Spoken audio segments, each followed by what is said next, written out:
تو اسی لائق ہے، تو وہ اکیلا اس لائق ہے کہ اس سے مانگا جائے، اس سے گڑ گڑایا جائے، اس سے امیدیں باندھی جائیں، اس سے ڈرا جائے۔ اس کے علاوہ اس کائنات میں جس کی عبادت ہو رہی ہے وہ سب جھوٹ ہے، باطل ہے۔ لاکھوں کروڑوں درود و سلام ان مقدس ہستیوں پر کہ جن کو اللہ رب العالمین نے ہم انسانوں میں سے چنا، ان تک وہ پیغام پہنچایا کہ جس پر چل کر ہم انسان دنیا اور آخرت میں کامیاب ہو سکتے ہیں۔ اور جن مبارک ہستیوں نے اللہ کی یہ امانت ہم انسانوں تک بغیر کسی کمی کوتاہی کے واضح انداز میں پہنچا دیے، اور خصوصی درود و سلام ان نبیوں کے امام، ساری انسانیت کے سردار، میرے اور آپ کے نبی جناب محمد رسول اللہ صلی اللہ علیہ وسلم پر۔ حضرات، قرآن میں اللہ رب العالمین نے اور نبی کریم صلی اللہ علیہ وسلم نے اپنے احادیث میں اللہ رب العالمین کی بہت ساری صفات گنائی ہیں کہ وہ یہ ہے، یہ ہے، یہ ہے، وہ ایسا ہے، وہ ویسا ہے۔ صرف 99 نام نہیں ہے اللہ کے، بہت سارے نام ہیں، بے انتہا نام ہے، اس کی بہت ساری خوبیاں ہیں۔ ان خوبیوں میں، ان ناموں میں اللہ کا نام اللہ، جس کا معنی ہے معبود برحق، سچا معبود، کہ جس سے لوگ پکاریں، جو سنتا ہے، جو دیتا ہے۔ اللہ کا مطلب یہی ہے کہ جو لوگ جس سے محبت کریں، شوق سے اس کو پکاریں، اور جو سنتا ہے، جو دے دیتا ہے، جس کے پاس طاقت ہے، باقی کسی کے پاس طاقت نہیں۔ یہ ہے مطلب اللہ کا۔ اللہ نے اپنے نام اللہ کے بعد جو سب سے زیادہ نام اپنے لیے پکارا ہے الرحمن، رحم و کرم کا سر چشمہ، خوب بخشتا ہے، خوب نوازتا ہے، خوب معاف کرتا ہے۔ اگر وہ معاف نہ کرے تو کیا میری جسارت ہے کہ میں آپ کے سامنے کھڑا ہو سکوں؟ اگر وہ معاف نہ کرے، اگر ہمارے گناہوں پہ پردہ نہ ڈالے، اور وہ ہمارے لیے آسانیاں نہ کریں، کیا ہم ایک دوسرے کا مقابلہ کر سکتے ہیں؟ نہیں کر سکتے۔ وہ رحمان ہے، خوب بخشتا ہے۔ فرعون کو بھی دیا، وہ کہہ رہا تھا کہ میں اس کے جیسا خدا ہوں، اس کو بھی دیا، اس کو بھی جینے کے طریقے دیا، لیکن جب پکڑنا تھا تب پکڑا۔ وہ رحمان ہے۔ اس رحمان کے رحمت کے مظاہر کیا ہیں؟ قرآن میں بہت زیادہ اللہ نے بیان کیا ہے۔ اس میں سے اللہ نے یہ کہا کہ اللہ موسم ایک طرح کا نہیں رکھتا، وقت ایک طرح کا نہیں رکھتا، یہ اس کا کرم ہے۔ اگر ایک طرح کا وقت رہتا، رات ہی رات رہتی یا دن ہی دن رہتا، ہم انسان جی سکتے تھے؟ مشکل تھا۔ صحیح طور سے جو زندگی ہو سکتی ہے نہیں ہو سکتی، نہیں گزرتی۔ پھر اس میں اللہ نے یہ بھی کہا ہے کہ کبھی گرمی کا موسم، کبھی ٹھنڈی کا موسم، ابھی یہ جو موسم ہمارا چل رہا ہے پت جھڑ کا موسم، پھر اس کے بعد ابھی فصل لگنے والی ہے، پھر بارشیں ہونے والی ہیں، پھر اس میں نئے نئے پھل آنے والے ہیں۔ اللہ اکبر، اس کی شان ہے، اس کی رحمت ہے۔ اللہ نے کہا کہ یہ میری تمہاری رحمت ہے۔ اگر میں موسم پورا ایک کر دوں، کیا میرے علاوہ کوئی اور طاقت رکھنے والا ہے کہ جو میرے کیے گئے موسم کو، میرے ایک بنائے گئے موسم کو دو موسم کر سکتا ہے؟ نہیں کر سکتا۔ یہ اللہ ہی کی طاقت، یہ اللہ ہی کی قدرت، اور اللہ نے جیسے بنایا ہے لوگوں کو ایسے چلنا ہے۔ اس میں لوگوں کی اپنی کچھ ہو سکتی ہے کیا؟ پوری دنیا کے لوگ مل کے یہ ٹھنڈی کو دور کر سکتے ہیں؟ اللہ کی لائی ہوئی ہے اس گرمی کے موسم کو دور کر سکتے ہیں؟ نہیں کر سکتے، طاقت نہیں ہے۔ انہی رحمت کے مظاہر میں سے کہ جو اللہ تعالیٰ بدلتا رہتا ہے، علماء کرام نے یہ لکھا ہے کہ اس کی رحمت یہ ہے کہ اللہ تعالیٰ کچھ نیکی کے موسم بھی دے دیتا ہے، پورا سال ایک جیسا نہیں رکھتا، اس میں ایک خاص موسم کر دیتا ہے نیکیوں کی آسانی کے لیے۔ جیسے ابھی رمضان آنے والا ہے، میری مراد یہی ہے، اب سمجھ بھی گئے ہوں گے۔ رمضان آتا ہے، فضائیں بدل جاتی ہیں، دل کی دنیا بدل جاتی ہے، نیکی کی چاہتیں زیادہ ہونے لگتی ہیں۔ یہ اللہ کا کرم ہے، یہ اللہ کی مرضی ہے۔ اگر رمضان کی جو خصوصیتیں ہیں جس میں اللہ نے جو روزہ فرض کیا ہے، تراویح رکھا، دعا رکھا، قرآن کی تلاوت رکھا، صدقہ و خیرات رکھا، اگر اللہ نہیں رکھا ہوتا تو یہ رمضان بھی ایسے ہی چلا جاتا، جیسے دوسرے سارے موسم تھوڑی غفلت میں، تھوڑی سستی میں چلے جاتے ہیں۔ لیکن یہ اللہ کا کرم ہے، یہ اللہ کی مہربانی ہے کہ اللہ نے سال کے 12 مہینوں میں ایک ایسا موسم بھی رکھا کہ نیکیوں کی سدا بہار، نیکی کاروں کے لیے ایک نعمت۔ یہ رمضان کوئی معمولی چیز نہیں ہے۔ رمضان کا یہ مہینہ، رمضان کا یہ اللہ کا ہدیہ، رمضان کا یہ اللہ کا ہم پر اللہ کی بہت بڑی رحمت کوئی معمولی چیز نہیں.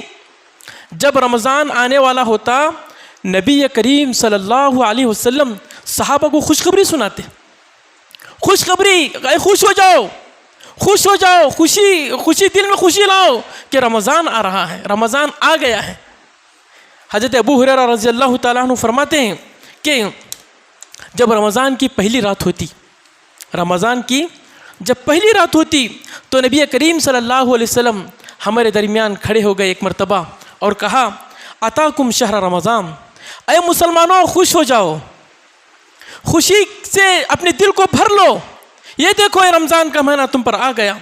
شہر مبارک، یہ بڑا بابرکت مہینہ ہے، خوبیوں والا مہینہ ہے، رحمتوں والا مہینہ ہے، سعادتوں والا مہینہ ہے. کیا ہے اس میں خوبیاں، کیا ہے اس میں مبارک؟ مبارک کہتے ہیں کہ چیز تھوڑی ہو لیکن کام زیادہ کر جائے. یہ بولتے ہیں کہ یہ پیسے مبارک ہیں، یا یہ لڑکا مبارک ہے، یہ گاڑی مبارک ہے، مطلب جس میں زیادہ کام نہ آئے یا پھر زیادہ نہ تھکائے. یا ایک گھر مبارک ہے، چھوٹا سا گھر ہے لیکن خوشیاں ہیں. جی اس کو کہتے ہیں مبارک، کہ جس میں خیر بہت زیادہ ہو، جس میں آسانیاں ہی آسانیاں ہوں. کہا کہ شہر مبارک، یہ بہت مبارک مہینہ ہے. فرض اللہ علیکم صیامہ، اس مہینے کا تقدس یہ ہے کہ اس مہینے کے روزوں کو اللہ نے تم پر فرض قرار دیا ہے. سنت نہیں، نفل نہیں، فرض قرار دیا ہے کہ تم کو اس مہینے میں ایک عبادت روزے کی جو اللہ کو بہت پسند ہے. ہم کماتے ہیں، تھکتے ہیں، صبح سویرے اٹھتے ہیں یا رات میں زیادہ دیر جاگتے ہیں، کمائی ہی کے لیے کرتے ہیں. اور کماتے کیوں ہیں؟ کھانے پینے کے لیے.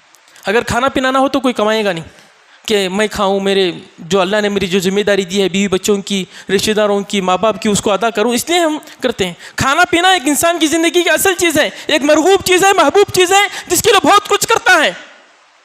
اللہ کو بہت پسند ہے کہ آدمی اللہ کے خاطر اپنی محبوب چیز چھوڑے. اللہ کو بہت پسند ہے یہ عبادت کہ اللہ کے خاطر انسان یہ محبوب چیز، پسندیدہ چیز، اس کے سامنے طرح طرح کی خوشبو والی چیزیں، بہترین چیزیں بنی ہوئی ہوں، لیکن اللہ کے خاطر کہ نہیں، اللہ نے ان دنوں میں یہ دن میں یہ چاند نظر آنے کے بعد اللہ نے مجھ پہ حرام کرا دیا ہے، میں اللہ کے خاطر بھوک برداشت کر رہا ہوں، پیاس برداشت کر رہا ہوں، لیکن پیوں گا نہیں. اللہ کی خاطر چھوڑ رہا ہے، بھوکا رہ رہا ہے. اللہ کو یہ چیز بہت پسند ہے. آپ یہ حدیث سنتے ہیں اور سنیں گے بھی، بار بار آپ نے سنی ہے کہ یہی اللہ کی محبت کے خاطر بھوکا رہنے کے بعد جو بدبو آتی ہے، میدا جب خالی ہوتا ہے تو بدبو آتی ہے، اللہ کو بدبو بہت پسند ہے، مشک کی زیادہ پسند ہے. اللہ کو عبادت پسند ہے. اللہ چاہتا تو عبادت دوسرے مہینوں میں رکھ سکتا تھا، لیکن اس کے لیے کون سا مہینہ چنا؟ رمضان کا مہینہ چنا. تفتح فیہ ابواب السماء، اس مہینے کی دوسری خصوصیت یہ دیکھیے، نبی کریم صلی اللہ علیہ وسلم کا طریقہ. نبی کریم نے بتایا کہ خوش ہو جاؤ کہ رمضان کا مبارک مہینہ آیا ہے، رمضان کی سعادتیں، رحمتیں، برکتیں نازل ہونے والی ہیں. کیسے کیسے نازل ہونے والی ہے وہ بھی بتلا رہے ہیں کہ رمضان روزے جیسی اچھی عبادت، اللہ کو بہت پسند ہے عبادت، جو اللہ نے ہم سے پہلے ہر قوم پہ فرض کیا تھا، اس روزے کے لیے یہ مہینہ چنا. تفتح فیہ ابواب السماء، اس مہینے کی دوسری خصوصیت جس کی وجہ سے ہمیں خوش ہونا چاہیے، جس کی وجہ سے ہمیں بہت خوشی اپنے اندر آنی چاہیے کہ اس مہینے میں اللہ تعالیٰ آسمان کے سارے دروازے کھول دیتا ہے، اور دوسری بات میں کہ جنت کے سارے دروازے کھول دیا جاتا ہے، پورے دروازے کھول دیے جاتے ہیں، ایک بھی بند نہیں رکھا جاتا. اس مہینے کے استقبال کے لیے، اس مہینے کے تعظیم میں، اس مہینے کے احترام میں جنت کے دروازے کھول دیے جاتے ہیں. اس کا 3 مفہوم علماء کرام نے بیان کیا کہ حقیقت میں کھول دیے جاتے ہیں اس مہینے کے احترام، اس کے استقبال میں. دوسرا یہ کہ اس مہینے میں نیکی کے کام آسان کر دیے جاتے ہیں. اس مہینے میں نیکی کے کام ابھی ہمارے لیے بہت مشکل تھا کل پرسوں کہ ہم نماز سے 10 منٹ پہلے آئیں، 15 منٹ پہلے آئیں، پوری سنتیں ادا کریں اور قرآن کے لیے وقت 2 گھنٹہ 3 گھنٹہ وقت دیں. لیکن ہم سب محسوس کرتے ہیں کہ اللہ کی مرضی سے جب چاند دکھے گا آج یا کل، پھر کیسے چیزیں سب آسان ہو جاتی ہیں. اگر ابھی کل ہی پرسوں کو روزہ رکھنے کے لیے کہا جاتا، ہمارے لیے ایک بوجھ ہوتا، پھر بھی دل میں ایک مشقت ہوتی ہے کہ پورا دن بھر ہمیں بھوکا رہنا ہے. لیکن یہی چاند دکھنے کے بعد یہ روزہ کتنا آسان ہو جاتا ہے. اس مہینے میں جنت کے دروازے کھول جاتے ہیں. اس کا ایک مطلب یہ بھی کیا گیا ہے کہ اس مہینے میں اللہ تعالیٰ نیکی کے کام بہت آسان کر دیتا ہے, اور اسی وجہ سے الحمدللہ بچہ روزہ رکھنے کے لیے تیار ہو جاتا ہے. اس کے لیے اس کو سحری میں نہیں اٹھا رہے ہیں, وہ رونے لگتا ہے کہ مجھ کو کیوں نہیں اٹھائے, مجھ کو کیوں نہیں جگائے, حالانکہ اس کو وہ ماں باپ کو ڈر ہو رہا ہے کہ کیسا بھوکا رہے گا, لیکن اس کے دل میں شوق ہے, اس کے دل میں شوق ہے. اللہ اکبر. اس مہینے میں اللہ جنت کے کام آسان کر دیتا ہے. تیسرا مطلب یہ ہے کہ جنت کھولی جا رہی ہے جنتیوں کے لیے, ان لوگوں کے لیے جو جنت میں اپنا مقام بنانا چاہتے ہیں کہ اے لوگوں اس مہینے میں جنت کے کام زیادہ سے زیادہ کرو. اس مہینے میں جنت میں جانے کے کام بہت زیادہ ہیں. ایک تو روزہ, پھر تراویح, دن میں روزہ رکھ رہے ہیں, سارے گناہوں سے بچ رہے ہیں, رات کو قیام کر کے اللہ کو یاد کرو, کھڑے رہو تھوڑی دیر کے لیے. جی ہمیشہ جیسے جلدی سوتے تھے یا پھر جیتے ہی رات میں جا کے دوسرے کاموں میں لگتے تھے, نہیں, اس رات کو بھی عبادت کے لیے زندہ کرو. اس میں دعا جیسی عظیم عبادت ہے. دعا کا رمضان سے بہت گہرا تعلق ہے. جو قرآن میں اللہ رب العالمین نے ایک رکوع, ایک 3-4 آیتیں ہیں جو رمضان کے احکام کے لیے, کہ روزہ کب سے کب شروع ہوتا ہے, کب تک کیا کرنا ہے, اعتکاف کیسا, اور پھر کیا چیز حلال کیا چیز حرام, اور رمضان کی فضیلت کیا ہے. شہر رمضان الذی انزل فیہ القرآن, قرآن کے اس میں رمضان کے تعلق سے احکامات دیے ہیں. انہی احکامات میں دعا کا بھی ذکر کیا. دیکھیں اس میں دعا کے لیے بہت آسانیاں ہیں. ہم سحری میں اٹھتے ہیں, دعا کا بہترین وقت ہے. افطار کے وقت بیٹھے ہوئے ہیں, وہ بھی دعا کا بہترین وقت ہے. یا پورا وقت جو پورا وقت گزار رہے ہیں دن بھر روزے کی حالت میں, روزہ وہ پورا کا پورا ہم وہ جو بھی گھنٹے ہیں, 8 گھنٹے یا 9 گھنٹے, کبھی 14 گھنٹے دوسرے ملکوں میں, وہ پورا کا پورا عبادت میں ہے. کیونکہ ہم اس سحری سے لے کے طلوع فجر سے لے کر غروب آفتاب تک عبادت میں لگے ہوئے ہیں. وہ کوئی وقت بھی بیکار نہیں ہے. روزے کی حالت میں جو بھی دعا کی جائے گی قبول ہے, جیسے کہ دوسرے حدیث میں آتا ہے. یہ دیکھیے کتنے نیکی کے کام اس میں. روزہ ہے, پھر قیام اللیل ہے, اور پھر افطار کرانا. اب سب کو معلوم ہے اس کی کیا فضیلت ہے. الحمدللہ ہم سب اس میں حصہ بھی لیتے ہیں. جو لوگ اس میں حصہ لیتے ہیں, اللہ سب کی ان کی افطاریوں کو قبول فرمائے, اور سب کو اللہ اس میں توفیق دے. اور پھر اس میں کیا ہے, قرآن کی تلاوت. قرآن کا رمضان کا بہت گہرا تعلق ہے, بلکہ رمضان کی ساری فضیلتیں قرآن کی وجہ سے. رمضان کی جو بھی فضیلت ہے یہ قرآن کی وجہ سے ہے کہ اس مہینے میں قرآن نازل ہوا تھا. اور ہم سب کو معلوم ہے کہ اس مہینے میں ہم قرآن سے کیسا جڑتے ہیں. اور پھر ہمارے ایک مرتبہ قرآن ختم ہو رہا ہے, 2 مرتبہ ہو رہا ہے, 3 مرتبہ ہو رہا ہے. اور پھر تراویح بھی اسی لیے لکھی گئی ہے کہ قرآن کا 1 مرتبہ دور ہو جائے. اس مہینے میں صلہ رحمی, رشتہ داریوں کو جوڑنا, عیدوں کے لیے ایک دوسرے کے لیے خریداری کرنا, اور پھر ایک دوسرے کو افطاری کرانا, ایک دوسرے کو گھر پہ افطاری کی دعوت دینا, اس طرح کی بہت ساری چیزیں اس میں ہیں اس مہینے میں. تو اس سارے جنت کے کام ہے جو اس مہینے میں اللہ تعالیٰ اس کا موقع دے دیتا ہے. اس موقع کو گنوانا نہیں چاہیے, اس موقع کو گنوانا ہرگز نہیں چاہیے. اور جو ہوش مند ہے, جو عقل مند ہے, جو جنت پانا چاہتا ہے, وہ اس مہینے میں غفلت نہیں کرے گا. جیسے ایک تاجر اپنی تجارت کے جو اصل دن ہوتے ہیں اس میں وہ سویا نہیں رہتا, وہ خوب محنت کرتا ہے کہ اس مہینے میں کما لوں گا, بعد کا مہینہ میرا نہیں ہے, میں آرام کروں گا, جاؤں گا, گھوموں گا, جو بھی کروں گا. لیکن اس کے جو کمانے کے دن رہتے ہیں اس میں وہ غفلت برتتا ہے, نہیں برتتا. جن کی تجارتیں رمضان کی ہوتی ہیں وہ ابھی سے تیاری کرتے ہیں. جی مجھے جا کے سامان لانا ہے, مجھے جا کے وہ کرنا ہے. جن کا تعلق رمضان سے ہوتا ہے وہ پوری کوشش ابھی سے کرتے ہیں. لیکن جو جنت کا طلبگار ہے, وہ ابھی سے اس کے لیے ہوش مند ہو جاتا ہے. تو اس مہینے کی دوسری خصوصیت کہ اس میں جنت کے دروازے کھولے جاتے ہیں. اور کیا, وہ اللہ رحمان الرحیم صرف جنت کے دروازے کھولتا نہیں ہے, جہنم کے دروازے بند کر دیتا ہے. اس کا بھی یہی مطلب بیان کیا گیا کہ حقیقت میں اللہ تعالیٰ جہنم کے دروازے بند کر دیتا ہے کہ اے جہنم, اس مہینے میں تیرا کام نہیں ہے. یہ مہینہ تو میری رحمت کا ہے, یہ مہینہ میری رحمت کا, میری بخشش کا, میری مغفرت کا ہے, اس میں تیرا کام نہیں ہے.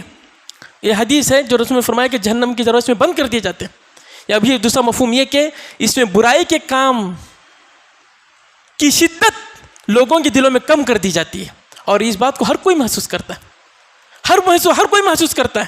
بلکہ مسلمان حضرات کیا, غیر مسلم حضرات میں بھی جن کی طبیعتیں یا جن کی فطرتیں اصل پر ہیں, وہ رمضان کا احترام کرتے ہیں کہ نہیں کرتے ہیں؟ جی رمضان کا احترام ان کے دل میں ہوتا ہے کہ نہیں ہوتا ہے؟ آپ کے روزوں کا احترام, سفر میں ہم جا رہے ہیں, ہم روزے سے ہیں, تو وہ احترام کرتے ہیں کہ نہیں کرتے ہیں؟ احترام کرتے ہیں وہ بھی کبھی افطاری کے لیے ان کی تڑپ ہوتی ہے کہ نہیں ہوتی ہے؟ یہ کہاں سے چیزیں آئی ہیں؟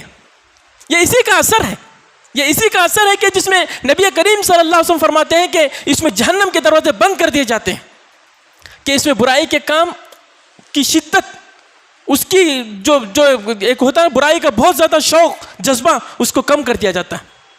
یا تیسرا مطلب اس کا یہ ہے کہ اللہ نے اس موسم میں رحمتیں نچھاور کر رہا ہے، رحم و کرم کی برسات برسا رہا ہے۔ اس مہینے میں تو ہمیں اللہ کی نافرمانی سے رک جانا چاہیے، اس مہینے میں تو ہمیں کم از کم اپنی شیطانیت، اللہ سے نافرمانی، اللہ سے دوری کو چھوڑ دینا چاہیے۔ اس مہینے میں تو ہمیں اپنے دن رات جو اللہ نے الگ الگ عبادتوں کی شکل میں رکھا ہے اس میں موصوف رہ کر اپنی زندگی کو اللہ کی اطاعت میں لگانا ہے، اللہ سے دور نہیں رہنا ہے۔ پھر فرمایا نبی کریم صلی اللہ علیہ وسلم نے وَتُغَلُّ فِيهِ مَرَدَةُ الشَّيَاطِينِ، شیطانوں کو اس میں جگڑ دیا جاتا ہے۔ شیطانوں سے جو طاقت دی ہے اللہ نے حکمت کی خاطر کہ لوگوں کو گمراہ کرو، وہ طاقت ان سے چھین لی جاتی ہے، وہ طاقت ان سے چھین لی جاتی ہے۔ اور یہ سب کچھ اس کو محسوس کرتے ہیں، اس کو ہم محسوس کرتے ہیں اپنے دل میں، اور ہر کوئی محسوس کرتا ہے۔ جب اللہ نے اتنا کچھ انتظام کر دیا ہے اور ہم بھی پیچھے رہیں تو پھر یہ ہماری بدبختی ہے، یہ ہماری بدبختی ہے، یا پھر ہم اپنے آپ کو دھوکہ دے رہے ہیں، ہم اپنے آپ کا گھوٹے کا سودا کر رہے ہیں کہ اگر ہم اس مہینے میں ہوش نہیں رہے، چاق و چوبند نہیں رہے، اور اس مہینے کے جو اللہ کے فیوز و برکات ہیں اس کو حاصل کرنے کی کوشش نہ کیے۔ ایک حدیث ہے جو آپ بار بار سنتے ہیں، ہر رمضان میں سنتے ہیں، جبرائیل علیہ السلام کی، کہ نبی کریم صلی اللہ علیہ وسلم جب پہلی سیڑھی پہ چڑھے کہا آمین، دوسری سیڑھی پہ چڑھا کہا آمین، تیسری سیڑھی پہ کہا آمین۔ پہلی تو بد دعا فرشتوں کے سردار نے کی تھی کہ ایک شخص اس کے زندگی میں رمضان کا جیسا مبارک مہینہ آیا جس میں اللہ لوگوں کو جہنم سے آزاد کرتا ہے۔ اس میں صرف اللہ نوازتا نہیں ہے، جہنم سے آزاد کرتا ہے، لیکن اس نے اپنی سستی سے، اپنی کاہلی سے اپنے آپ کو جہنم سے آزاد نہیں کروا سکا، رمضان میں عبادت نہیں کیا کہ اللہ اس کو اس کی مغفرت کر دے۔ ایسا شخص اتنا اچھا مبارک مہینہ اس کو ملا، لیکن پھر بھی اس نے اپنی بخشش نہیں کروائی، اس پہ تو اللہ کی لعنت۔ جبرائیل نے بد دعا کی تھی، حالانکہ جبرائیل تو رحمتیں لے کر آتے، جبرائیل وحی لے کر آتے ہیں، ان کا کام رحمتیں لانے کا ہے، لیکن یہاں جبرائیل بد دعا دے رہے ہیں۔ اور یہ رحمت للعالمین صلی اللہ علیہ وسلم جو ہر ایک کے لیے رحمت لے کر آئے ہیں، انہوں نے بھی کہا آمین۔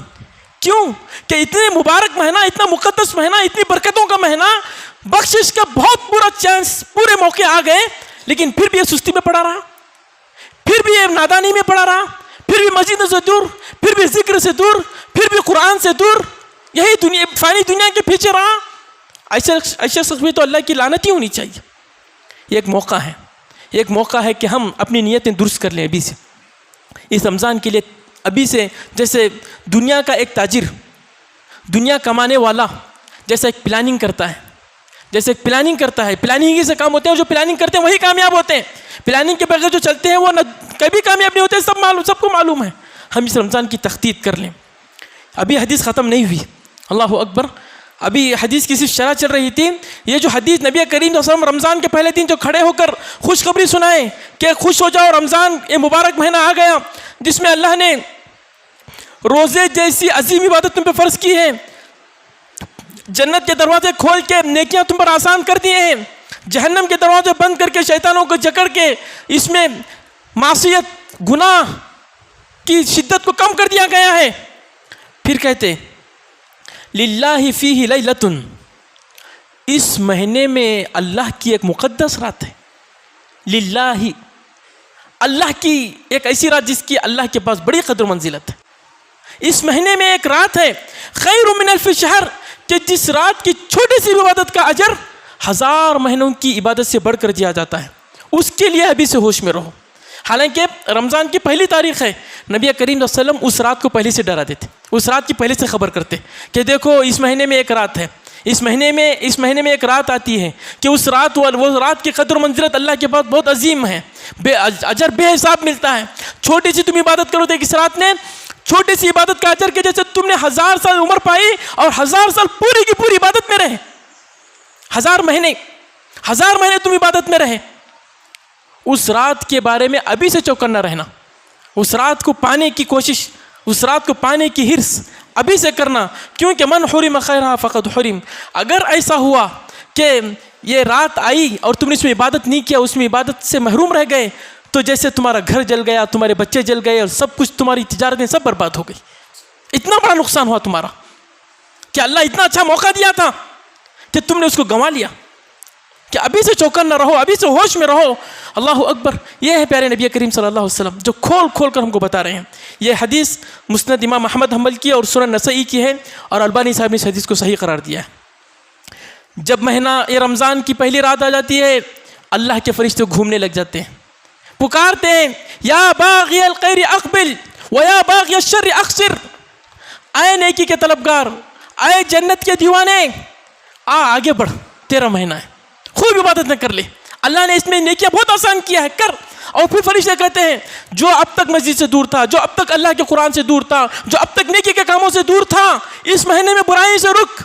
یہ اللہ کی عظمت والا مہینہ ہے، یہ اللہ کے پاس بڑا مبارک مہینہ ہے. اس مہینے میں گناہوں سے رک جا. اس مہینے میں گناہ کر کے اپنے آپ پر ظلم نہ کر اور اپنے آپ کو جہنم کی طرف نہ ڈھکیل. یہ فرشتے آواز لگاتے پھرتے ہیں. ہمارے ظاہری کان سنے نہ سنے، لیکن ہماری روح اس کو سنتی ہے.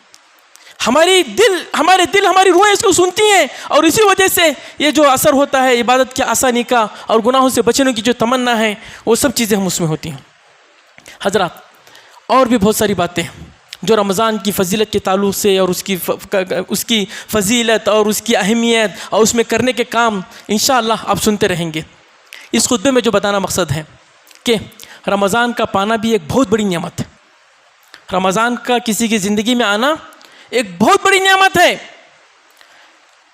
ایک روایت آئی ہے مستدرک حاکم کی، حضرت ابو طلحہ انصاری رضی اللہ تعالیٰ عنہ، عشرہ مبشرہ، وہ صحابہ جن کو 10 ایک ہی سانس میں، ایک ہی جملوں میں نبی کریم صلی اللہ علیہ وسلم نے 10 صحابوں کو جنت کی خوشخبری دی تھی، اس میں سے ایک صحابی بڑا مقام، وہ بیان کرتے ہیں کہ انہوں نے خواب میں دیکھا کہ 2 شخص جو یہودی تھے مسلمان ہو گئے تھے.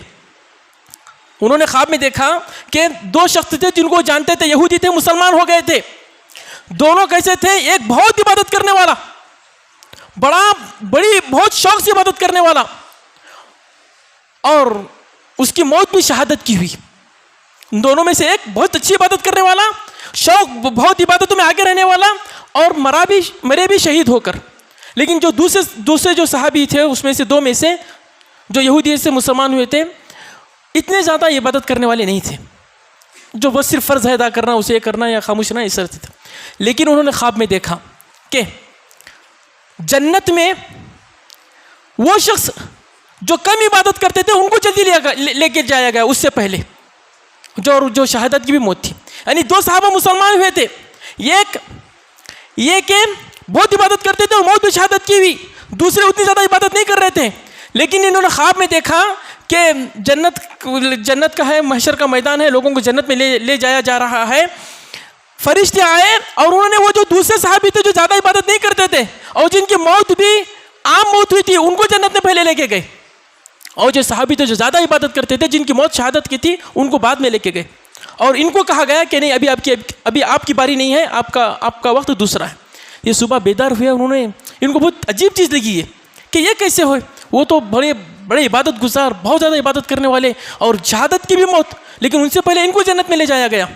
یہ صحابہ کو بولنے لگے کہ میں ایسا خواب دیکھا، پتہ نہیں، مجھ کو سمجھ میں نہیں آ رہا ہے کیا راز ہے یا کیا اس کا کیا مطلب ہے. پھر بات ہوتے ہوتے نبی وسلم تک پہنچی، تو نبی کریم صلی اللہ علیہ وسلم نے صحابہ اکرام کو کہا کہ تمہیں کس چیز سے تعجب ہو رہا ہے اس بات پہ کہ وہ پہلے کیوں گئے؟ وہ صحابی جو زیادہ عبادت نہیں کرتے تھے اور جن کی موت عام موت تھی، وہ اس صحابی سے پہلے جنت میں کیسے گئے جو زیادہ عبادت کرتے تھے اور جن کی موت شہادت کی ہے؟ وہ اس وجہ سے کہ وہ شہید ہو کے جلدی مر گئے، اور یہ تب کچھ سال زندہ رہے جس میں ان کو رمضان ملا. یہ جو دوسرے صحابیاں جو عبادت کم کرتے تھے، لیکن وہ شہادت کی موت کے بعد، اس شہید والے صحابی کے بعد یہ 1 سال زندہ رہے جس میں ان کو رمضان نصیب ہوا. اور رمضان انہوں نے خوب عبادت کی. یہ رمضان کی عبادتوں کا بدلہ، رمضان کی عبادتوں کا یہ بدلہ کہ وہ شہید سے پہلے جا رہے ہیں. اس حدیث کو علماء کرام نے صحیح قرار دیا ہے. اور یہ حدیث میں نے مسجد نبی کے امام صاحب سے بھی سنی تھی. جی تو کیا ہم کو پتہ چل رہا ہے؟ ہمیں یہ پتہ چل رہا ہے کہ رمضان ایک بہت عظیم نعمت ہے. اگر اس کی ہم نے صحیح قدر کی، اگر ہم نے اس کی صحیح قدر کی، صرف روزہ صرف پیٹ کا نہیں، صرف پیاس کا نہیں، جو حقیقی روزہ ہے، رک جانا ہے، ہر گناہ کام سے رکنا ہے، غیبت سے، چغل خوری سے، حرام دیکھنے سے، حرام سننے سے، حرام بولنے سے، سب چیزوں سے رک جانا ہے اگر ہم نے اس کی صحیح قدر کی. تراویح صرف یہ نہیں کہ جلدی آئے اور پڑھ لیے، پڑھ کے چل گئے، کبھی پڑھ رہے ہیں کبھی نہیں پڑھ رہے ہیں. یہ رمضان کا مہینہ ہے، یہ رمضان کا مہینہ ہے، قرآن کی وجہ سے اس مہینے کی فضیلت ہے، ہم اس کے لیے وقت دیں. اور 1 گھنٹہ میں کچھ ہوتا نہیں ہے، ان کا بھی گزرتا ہے جو بازار میں وہ کٹوں میں وقت گزارتے ہیں، ان کا بھی گزرتا ہے جو ٹی وی دیکھتے رہتے ہیں اس ٹائم پہ، اور ان کا بھی گزرے گا جو 1 گھنٹہ کھڑے ہو کے نماز پڑھتے رہیں گے.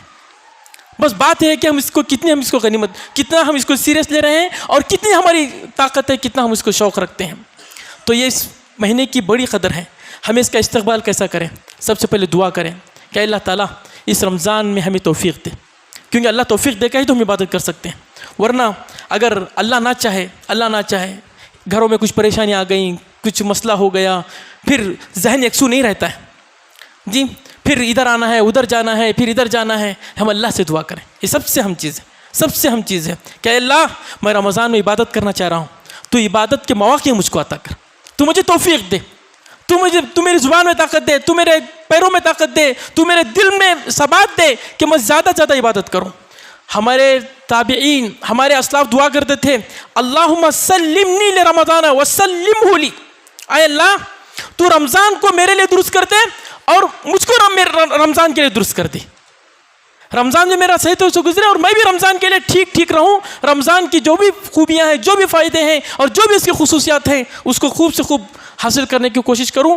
وَتَسَلَّمْهُ مِنِّي، اور جو میں نے اس میں عبادتیں کی ہیں، میں یہ کر رہا ہوں، اس کو تو قبول کر. شکر ادا کرنا چاہیے کہ اللہ کا شکر ہے، اچھی صحت، اچھی حالت میں رمضان آ رہا ہے، ہم عبادت کر سکتے ہیں، نماز پڑھ سکتے ہیں، روزہ رکھ سکتے ہیں. ورنہ کتنے لوگ ہیں جو شوق رکھ کے بھی نہیں کر سکتے، ان کے ساتھ کچھ مجبوریاں ہیں، کچھ دوائیاں کھانا ہے اور دوسری بھی پریشانیاں ہیں. لیکن الحمدللہ ہم اچھی صحت کے ساتھ ہیں، عافیت کے ساتھ ہیں، الحمدللہ گھر میں کھانا پینا رکھا ہوا ہے. تو ہمیں دل شکر کے جذبے سے معمور کر کے اللہ کا شکر ادا کر کے اللہ سے توفیق مانگنا ہے، خوش ہونا ہے. اگر کچھ لوگ ہوں گے جو روزے کو سوچ کر یا ہو کر اگر اس میں ناراض ہو رہے ہیں یا ان کا دل پسیج رہا ہے، تو ان کے ایمان کی کمی کی دلیل ہے، ان کے ایمان کی کمی کی دلیل ہے.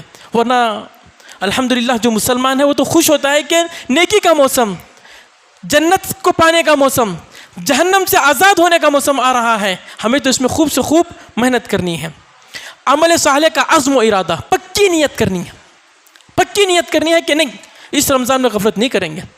کوئی گزشتہ بار کچھ ہو گیا تھا، کچھ تراویح میں سستی ہو گئی تھی یا پھر کچھ مسئلہ ہو گیا تھا، لیکن نہیں، اس مہینے میں مجھے اس مہینے کی پوری قدر کر کے پوری مجھے عبادت کرنی ہے، عزم کرنا ہے. ہم عزم کریں گے، اللہ کی مدد ہمارے ساتھ ہوگی. ان اللہ مع الصابرین، اس کا ایک ہی معنی ہم سمجھتے ہیں کہ اللہ صبر کرنے، صرف مصیبتوں پر صبر کرنے والوں کے ساتھ ہے. نہیں، جو نیکی پر جمے رہنا چاہتا ہے اللہ اس کو ساتھ دیتا ہے. اللہ ساتھ ہے مطلب ہے کہ اللہ اس کے لیے جیسے وہ نیت کرتا ہے اس کے لیے ویسے آسانیاں کرتا ہے. ہم نے نیت کی کہ انشاءاللہ ایک تراویح بھی نہیں چھوڑیں گے، روزہ تو ہم رکھتے ہیں الحمدللہ، فرض ہے، چھوڑیں گے تو بہت گناہ ہے. فرض روزہ چھوڑنے کا گناہ انشاءاللہ میں بھی بتاؤں گا جی. چھوڑنے کا تو ارادہ نہیں ہے لیکن تراویح میں سستی ہوتی ہے. ہم نے نیت کی کہ انشاءاللہ اس رمضان ایک تراویح بھی میں جماعت سے پیچھے نہیں رہوں گا، مسجد کو آباد کروں گا. مسجد کو آباد کرنا ایمان کی نشانی ہے. میں مسجد سے دور رہنا، اس میں نبی صلی اللہ علیہ وسلم نے نفاق کی نشانی بتلایا ہے. میں مسجد سے دور نہیں رہوں گا. جب ہمارے بستی میں، ہمارے محلے میں جماعت کھڑی ہو رہی ہے اور میں اس جگہ سے دور رہوں، یہ میرے ایمان کو زیبا نہیں دیتا. اگر ہم نے ایسا عزم کیا، اللہ کی مدد ہماری ساتھ ہوگی. اللہ کچھ نہ کچھ راستے ایسے نکالے گا کہ الحمدللہ ہر دن ہم کو موقع نصیب ہوتا رہے گا. عزم کرنا ہے، نیت صادق، سچی نیت، سچا پکا ارادہ ہم کریں. پکا ارادہ ایک لفظ ہے، اس کی شرح اصل بہت عظیم ہے، لیکن جیسے ہم دنیا کے بارے میں ارادہ کرتے ہیں کہ اس بار تو یہ بنا کے رہوں گا، اس بار تو یہ لے کر رہوں گا، ایک پکا ارادہ کرتے ہیں، اس گول کو حاصل کرنے کی کوشش کرتے ہیں. اس کے لیے ہم پکا ارادہ کریں کہ نہیں میں اس کو لے کے رہوں گا، تاکہ صحیح رمضان صحیح طور سے گزرے. اس کے لیے ایک ٹائم ٹیبل بنا لے. ٹائم ٹیبل بنانا ضروری ہے. جو روزہ ہے اس کے لیے تو نہیں، وہ تو اللہ کا دیا ہوا ہے. تراویح کا ٹائم بھی اللہ کا دیا ہوا ہے.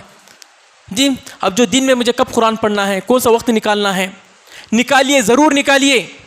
نہیں نکالیں گے وقت ہوتا نہیں رہے گا. جیسے ہم نے فکس کیا کہ انشاءاللہ ہر نماز سے 15 منٹ پہلے آئیں گے، جو سنتیں ہیں پڑھنا، پڑھ کر فرض سے پہلے 4 صفحے، فرض کے بعد 4 صفحے، یا فرض کے پہلے 2 صفحے، یا فرض کے پہلے فرض کے بعد 2 صفحے. یہ ہم تحدید کر لیں، یہ ہم پکا کر لیں. اس بار افطاری کب کرانا ہے، کس کو کرانا ہے، رشتہ داروں کو کب چھوڑنا ہے، مسجد میں کب کرانا ہے. ایک ٹائم ٹیبل بنا لینا، ایک ٹائم ٹیبل بنا لیں گے انشاءاللہ، اور پھر اسی پہ چلنے کی کوشش کیجئے جیسے ہم دنیاوی مفاد کو حاصل کرنے کے لیے کوشش کرتے ہیں. رمضان کے احکام و مسائل سیکھنے کی کوشش کریں. کچھ موٹے موٹے مسائل ہوتے ہیں جس کو ہم سب جانتے ہیں، لیکن حضرات یہ اچھا نہیں ہے کہ آپ ہمیشہ درس پہ ڈیپینڈ کیجیے. صرف درس سن رہے ہیں، بیٹھ رہے ہیں، سن رہے ہیں. سننے میں چیزیں پوری طریقے سے حاصل نہیں ہوتی ہیں. کوئی کتاب لے کر پڑھیے، ضرور پڑھیے. آج تو ماشاءاللہ زمانہ بہت ترقی کا ہے. آپ پڑھنا نہیں جانتے، بہت اچھی اچھی تقریریں ہیں. روزے کے کیا مسائل ہیں، روزے کے کیا فضائل ہیں. اچھا روزہ میں رکھ رہا ہوں تو اس کا کیا اجر ہے، روزہ چھوڑ رہا ہوں تو کیا گناہ ملے گا، ہمیں معلوم ہونا چاہیے. یہ دیکھیے نفل روزے کی فضیلت یہ ہے کہ نبی صلی اللہ علیہ وسلم نے فرمایا تھا کہ جو آدمی اللہ کے خاطر ایک روزہ رکھتا ہے، اللہ تعالیٰ اس کو 70 سال کے مسافت کے مطابق جہنم سے دور کر دیتا ہے. صرف نفل روزے کی فضیلت. یہ تو فرض روزہ ہے. فرض روزے کے بارے میں آپ کو معلوم ہے، اللہ نے کہا ہے کہ میں دنیا میں جتنے نیک کام ہیں، نیکی کے کام ہیں، اس ایک نیکی کا بدلہ میں ایک نہیں دیتا ہوں، 10 سے بڑھ کر 700 گنا دیتا ہوں. لیکن یہ جو 700 گناہ کی جو حد ہے، اس سے روزہ معاف ہے. روزے کا اجر میں اتنا دیتا ہوں جتنا میں عظیم ہوں. اللہ اکبر. یہ معمولی چیزیں نہیں ہیں. ہمیں اجر معلوم رہے گا تو ہم اور شوق سے رکھیں گے، اچھے لحاظ سے رکھیں گے، بڑھ چڑھ کر اس کو رکھیں گے.